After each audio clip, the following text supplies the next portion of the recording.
Rachid Matawi, bonjour et bienvenue sur le plateau Matin TV. Bonjour, merci. Vous lancez la première édition du colloque Femmes en finance et affaires et vous avez choisi de traiter d'un thème très important qui est libérer le leadership féminin. Pourquoi ce choix? Comme vous le savez, Financité Institute est une société de formation et de développement de carrière des femmes et des hommes. Et c'est en restant à l'écoute des besoins et des défis que vivent les organisations et les hommes et les femmes qui les composent que nous avons détecté un besoin d'accompagnement de femmes dans la gestion de leur carrière et dans leur accès, on va dire, à des postes de responsabilité de plus en plus importants. Ce besoin nous a tout simplement poussé à mettre en place une plateforme d'échange, d'inspiration et on va dire de mise en place de nouvelles idées pour justement promouvoir cette culture de leadership chez les femmes et pousser justement les femmes et les hommes à davantage de mixité et davantage de parité au sein des entreprises marocaines.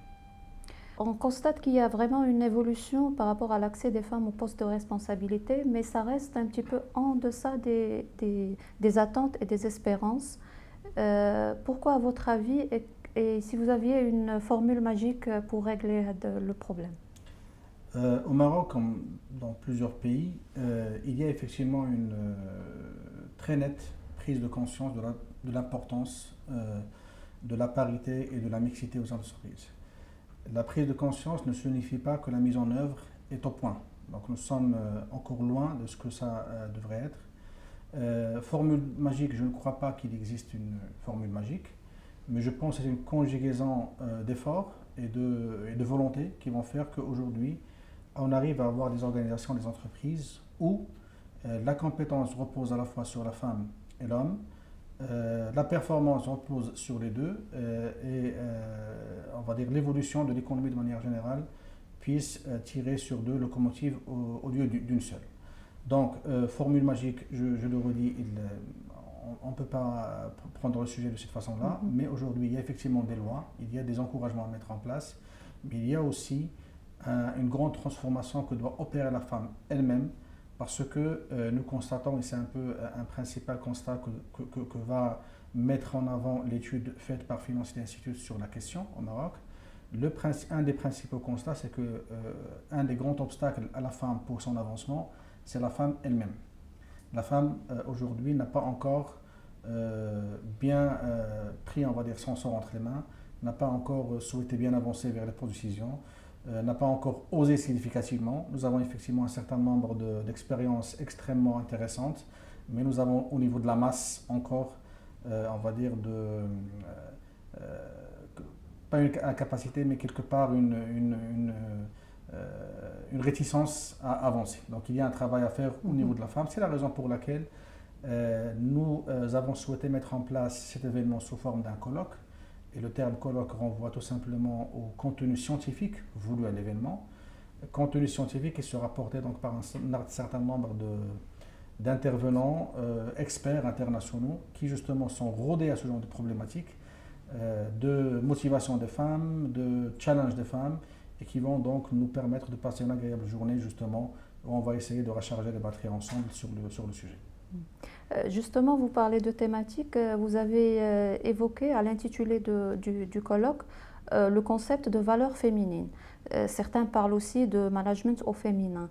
Est-ce qu'on pourrait les définir et quelle serait la différence entre les valeurs dites masculines? À travers ce terme de valeur féminine, qui n'est d'ailleurs pas un terme péjoratif, nous ne cherchons pas à instaurer une dichotomie entre la façon avec laquelle l'homme gère et la femme gère. Mais nous sommes en train de renvoyer tout simplement sur quelques particularités reconnues au style de management des femmes. Ce sont des qualités additionnelles qu'on ne retrouve pas chez les hommes. Ce sont des qualités qui sont certainement voulues à certains postes de direction. Et ce sont des qualités que l'on souhaite mettre en avant et étudier et vraiment attester est-ce que nous sommes en mesure de parler vraiment de valeurs féminines ou peut-être qu'il s'agit justement on va dire quelque chose qui n'existerait pas. Mais aujourd'hui, nous pouvons rapidement être plus d'accord que sur le fait que la femme est différente de l'homme lorsqu'il s'agit de fédérer, lorsqu'il s'agit de résoudre des conflits, lorsqu'il s'agit de négocier, lorsqu'il s'agit aussi d'exprimer son autorité. Il y a quelques différences. Nous aurons énormément d'experts qui vont nous en parler, et qui vont nous prendre vraiment de faire, on va dire, toute la lumière sur le sujet. Est-ce que vous pouvez un petit peu nous parler du programme de cette première édition? Cette première édition, bien évidemment, porte le défi d'avoir une légitimité. Donc, nous avons souhaité rester fidèles à l'esprit de ce colloque en mettant un contenu riche et un contenu scientifique. Pour ce contenu-là, il va donc être de 3 grandes familles. Premièrement, ce qu'on peut appeler des conférences panels, qui vont regrouper un certain nombre de personnalités et décideurs marocains, donc qui se distinguent soit par leur position de femmes leaders ou par leur position, j'allais dire, d'hommes décideurs qui ont œuvré pour la mise en place d'un cadre permettant l'émergence de femmes leaders ou, on va dire, renforçant la mixité et la parité au sein de ce qu'ils gèrent. La deuxième catégorie d'intervenants, la deuxième catégorie on va dire, de format serait ce qu'on appelle les interviews croisées entre un expert marocain et un expert étranger sur un sujet en relation avec le thème. Par exemple, nous aurons, parmi les interviews croisées, nous aurons la thématique de la féminisation des instances de gouvernance, vue sur l'angle européen et vue sur l'angle marocain à travers un expert de chaque côté. Troisième format, nous aurons, et c'est un format qui est très fortement attendu et plébiscité, c'est ce qu'on appelle les Key Motivation Speakers. Ce sont des experts connus pour pouvoir recharger les batteries, pouvoir donner un peu de punch aux femmes qui vont intervenir sur différentes thématiques fortement attendues par les femmes, fortement intéressantes pour les femmes. Donc 3 formats pour lesquels 3 types d'intervenants, 3 catégories, des décideurs, des experts internationaux et des experts marocains.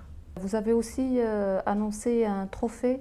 Oui, nous avons tenu à mettre en place un cadre de récompense de femmes qui sont illustrées. 3 types de trophées seront mis en jeu et seront disponibles. Donc un premier trophée qu'on a appelé le trophée de la femme leader, une femme qui s'est distinguée dans l'exercice de leadership. Le deuxième trophée est un trophée qui va être octroyé à une femme ou un homme qui a œuvré significativement pour la mixité, pour la parité. Et le troisième trophée est un trophée qu'on appellera le trophée coup de cour du jury.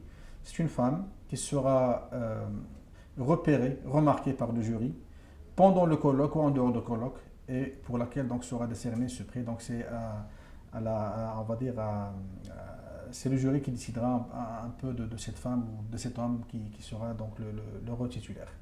Un appel à manifeste d'intérêt a été lancé il y a quelques semaines. Nous avons reçu énormément de candidatures pour les 2 trophées en tout cas concernés directement. Et aujourd'hui, nous sommes en phase d'arrêter les candidatures pour justement arriver à une dizaine de nominés pour chaque catégorie. D'accord. La déclaration des vainqueurs sera donc pendant la soirée qui va clôturer l'événement et pendant laquelle nous voulons fêter et célébrer les femmes. Voilà. Monsieur Mataoui, merci beaucoup et bon courage. Et donc rendez-vous le 9 mars. Rendez-vous le 9 mars et je vous remercie beaucoup pour votre invitation.